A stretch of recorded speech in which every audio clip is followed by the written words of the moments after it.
നമസ്കാരം. മലയാളി വാർത്തയിലേക്ക് സ്വാഗതം. വീണ്ടും പാകിസ്ഥാനെ നടുക്കിക്കൊണ്ട് ഒരു മിന്നൽ പ്രളയമാണ് സംഭവിച്ചിരിക്കുന്നത്.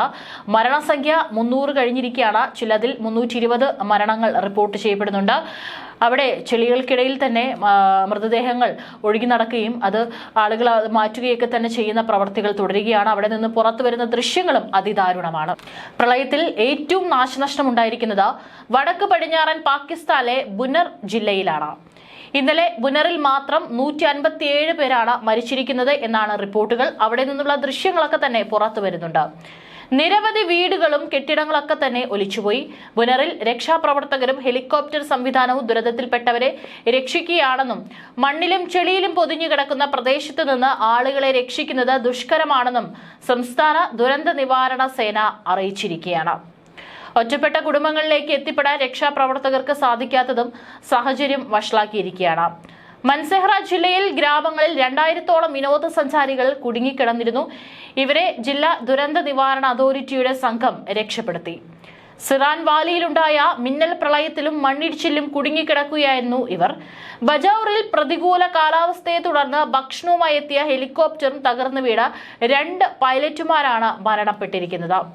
ഗ്ലേസിയൽ തടാകത്തിന്റെ ഭാഗങ്ങളിൽ താമസിക്കുന്നവർക്ക് മുന്നറിയിപ്പും നൽകിയിട്ടുണ്ട്. പാക് അധീന കശ്മീരിൽ 9 പേർ കൂടി മരിച്ചപ്പോൾ വടക്കൻ ഗിൽഗിറ്റ് ബാൾട്ടിസ്ഥാൻ മേഖലയിലും 5 പേർ മരിച്ചതായി അധികൃതർ അറിയിച്ചിരിക്കുകയാണ്. രാജ്യത്തിന്റെ വടക്ക് പടിഞ്ഞാറൻ മേഖലയിൽ ഓഗസ്റ്റ് 21 വരെ കനത്ത മഴ പ്രതീക്ഷിക്കുന്നതായി സർക്കാർ അധികൃതർ പറഞ്ഞിരിക്കുകയാണ്. അവിടെ നിരവധി പ്രദേശങ്ങളെ ദുരന്ത മേഖലകളായി പ്രഖ്യാപിച്ചിട്ടുണ്ട്. ഈ ബുനറിൽ വെള്ളപ്പൊക്കം ഒരു അവസാന ദിവസം അല്ലെങ്കിൽ അന്ത്യദിനം അടുത്തുപോലെ എത്തിയെന്നാണ് അവിടെ അതിജീവിച്ച ഒരാൾ വാർത്താ ഏജൻസിയായ AFPയോട് പ്രതികരിച്ചിരിക്കുന്നത്. പർവ്വതം ഇടിഞ്ഞു വീഴുന്നത് പോലെയുള്ള ഒരു വലിയ ശബ്ദം താൻ കേട്ടു. താൻ പുറത്തേക്ക് ഓടിയപ്പോൾ ലോകാവസാനം പോലെ പ്രദേശം മുഴുവൻ കുലുങ്ങുന്നത് കണ്ടു എന്നാണ് അസീസുള്ള എന്ന് പറയുന്ന വ്യക്തി, അവിടെ അതിജീവിച്ച ഈ ഒരു മിന്നൽ പ്രളയത്തെ അതിജീവിച്ച വ്യക്തി മാധ്യമങ്ങളെ കണ്ടപ്പോൾ പറഞ്ഞിരിക്കുന്നത്. വെള്ളത്തിന്റെ ശക്തി കാരണം ഭൂമി കുലുങ്ങി, മരണം എന്റെ മുഖത്ത് തുറിച്ചു നോക്കുന്നത് പോലെ തോന്നിയെന്നാണ് മറ്റൊരാൾ അവിടെ നിന്ന് രക്ഷപ്പെട്ട വ്യക്തി മാധ്യമങ്ങളെ കണ്ടപ്പോൾ പറഞ്ഞിരിക്കുന്നത്. അതേസമയമാണ് അഫ്ഗാനിസ്ഥാന്റെ അതിർത്തി പ്രദേശമായ ബജൌറിലേക്ക് പറക്കുന്നതിനിടെ മോശം കാലാവസ്ഥയെ തുടർന്ന് M70 ഹെലികോപ്റ്റർ തകർന്നതെന്ന് ഖൈബർ പഖ്തൂൺഖ മുഖ്യമന്ത്രി അലി അമീൻ ഗദാപൂർ പറഞ്ഞിരിക്കുന്നത്. ബജൌറിൽ ചെളിയിൽ കുതിർന്ന കുന്നിലൂടെ സഞ്ചരിക്കുന്ന ഒരു എക്സ്കവേറ്റർ ചുറ്റും ഒരു ജനക്കൂട്ടം തടിച്ചുകൂടിയതായി AFP ഫോട്ടോകൾ കാണിക്കുന്നുണ്ട്. സമീപത്തുള്ള ഒരു പാടശേഖരത്തിൽ ശവസംസ്കാര പ്രാർത്ഥനകളും ആരംഭിച്ചു. പുതപ്പുകൾ കൊണ്ട് മൂടിയ നിരവധി മൃതദേഹങ്ങൾക്ക് മുന്നിൽ ആളുകൾ വിലപിക്കുന്നുണ്ട്. അതായത് നിരവധി ആളുകൾ, ഏകദേശം 320ഓളം ആളുകൾ എന്നാണ് അന്താരാഷ്ട്ര മാധ്യമങ്ങൾ അടക്കം റിപ്പോർട്ട് ചെയ്യുന്നത്. അത് ഇനിയും കൂടാനുള്ള എല്ലാ സാധ്യതയുണ്ട്. ഖൈബർ പഖ്തൂൺഖയിൽ ദുഃഖാചരണം പ്രഖ്യാപിച്ചിരിക്കുകയാണ്. ഇന്ത്യൻ ഭരണത്തിലുള്ള കശ്മീരിലും വെള്ളിയാഴ്ച ഒരു ഹിമാലയൻ ഗ്രാമത്തിലൂടെ വെള്ളപ്പൊക്കം ഉണ്ടായതിനെ തുടർന്നും രക്ഷാപ്രവർത്തകർ ചെളിയിൽ നിന്നും അവശിഷ്ടങ്ങളിൽ നിന്നും മൃതദേഹങ്ങൾ പുറത്തെടുക്കുന്നു. കുറഞ്ഞൊരു 60 പേർ കൊല്ലപ്പെടുകയും ഡസൻ കണക്കിന് ആളുകൾ ഒഴുകിപ്പോവുകയും ചെയ്തിട്ടുണ്ട്. ജൂൺ മുതൽ സെപ്റ്റംബർ വരെയുള്ള മൺസൂൺ മഴ ദക്ഷിണേഷ്യയിലെ വാർഷിക മഴയുടെ 1/4 ഭാഗവും നൽകുന്നുണ്ട്. മണ്ണിടിച്ചിലും വെള്ളപ്പൊക്കവും സാധാരണമാണ്. ഈ വർഷത്തെ സീസണിൽ 300-ലധികം ആളുകൾ മരിച്ചിട്ടുണ്ട്. പാകിസ്ഥാനിൽ 255 ദശലക്ഷം ജനങ്ങളിൽ പകുതിയോളം പേർ താമസിക്കുന്ന പഞ്ചാബിൽ ജൂലൈയിൽ മുൻ വർഷത്തെ അപേക്ഷിച്ച് 73% കൂടുതൽ മഴയും മുൻ മൺസൂണിനെ അപേക്ഷിച്ച് കൂടുതൽ മരണങ്ങളും രേഖപ്പെടുത്തിയിട്ടുണ്ട്. കാലാവസ്ഥാ വ്യതിയാനം കാലാവസ്ഥാ സംഭവങ്ങളെ കൂടുതൽ തീവ്രവും പതിവുള്ളതുമാക്കി മാറ്റിയതായും ശാസ്ത്രജ്ഞർ പറയുന്നു. പാകിസ്ഥാനിലെ വടക്കൻ പ്രദേശങ്ങളിൽ ഗ്ലേഷ്യൽ തടാകങ്ങൾ പൊട്ടിപ്പുറപ്പെടുന്ന വെള്ളപ്പൊക്കത്തെക്കുറിച്ചും പാകിസ്ഥാന്റെ ദുരന്ത ഏജൻസി പുതിയ മുന്നറിയിപ്പുകൾ പുറപ്പെടുവിച്ചിട്ടുണ്ട്. കൂടാതെ അപകട സാധ്യതയുള്ള പ്രദേശങ്ങളിൽ നിന്ന് വിട്ടുനിൽക്കാൻ യാത്രക്കാരോടും നിർദ്ദേശിച്ചിട്ടുണ്ട്. ജൂൺ 26 മുതൽ മഴയുമായി ബന്ധപ്പെട്ട ദുരന്തങ്ങളിൽ രാജ്യത്തുടനീളം കുറഞ്ഞത് 556 പേർ കൊല്ലപ്പെട്ടതായും ദേശീയ ദുരന്ത നിവാരണ അതോറിറ്റി അറിയിച്ചു.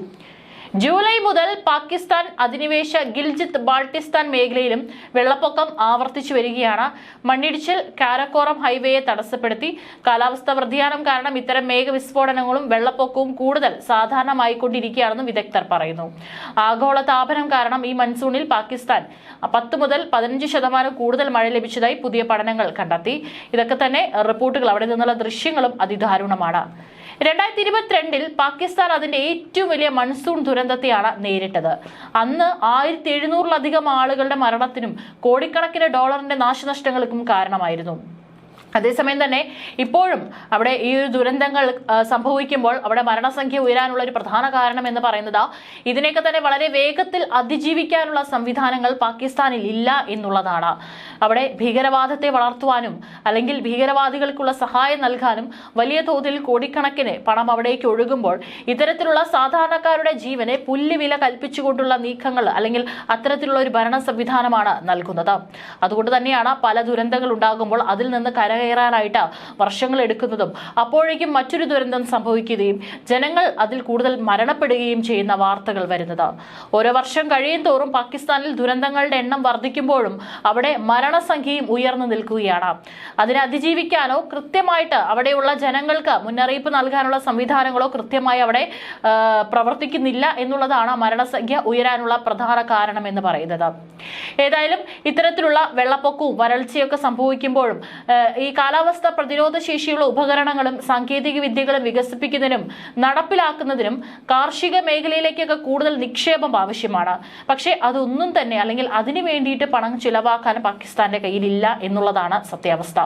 ഉദാഹരണത്തിന് കാലാവസ്ഥ വ്യതിയാനങ്ങളെ കൂടുതൽ കാര്യഗൗരവത്തോടു കൂടി തന്നെ കാണുകയും പുതിയ ഇനം വിളകളും കന്നുകാലികളും കാർഷിക ഉൽപാദനവും ഉപജീവന മാർഗവും സംരക്ഷിക്കാനൊക്കെ തന്നെ സാധാരണക്കാരായിട്ടുള്ള ആളുകളെ സഹായിക്കാനുള്ള വിദ്യകൾ സാങ്കേതിക വിദ്യകളൊക്കെ തന്നെ അവിടെ വികസിപ്പിച്ച് കൊണ്ടുവരാനുള്ള ഒരു നീക്കവും അവിടെ നടക്കുന്നില്ല.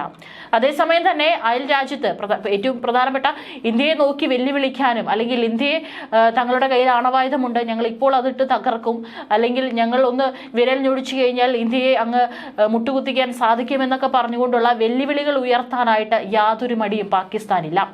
അതുകൊണ്ട് തന്നെയാണ് ഇത്തരത്തിലുള്ള നാശനഷ്ടങ്ങൾ സംഭവിക്കുമ്പോൾ അതിൽ നിന്ന് കരകയറാൻ അവിടുത്തെ സാധാരണക്കാരായിട്ടുള്ള ജനങ്ങൾ വളരെ ബുദ്ധിമുട്ടുന്നതും.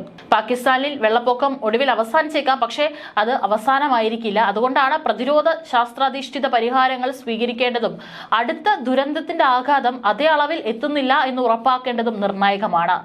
പാകിസ്ഥാൻ സർക്കാർ ദേശീയ വെള്ളപ്പൊക്ക സംരക്ഷണ പദ്ധതി അപ്ഡേറ്റ് ചെയ്യാനും വെള്ളപ്പൊക്ക അപകട സാധ്യത അതൊക്കെ തന്നെ ജനങ്ങളിലേക്ക് കൃത്യമായി എത്തിക്കാനും ആളുകളെ അവിടെ നിന്ന് ഒഴിപ്പിക്കാനുള്ള നീക്കങ്ങളൊന്നും തന്നെ നടത്തുന്നില്ല.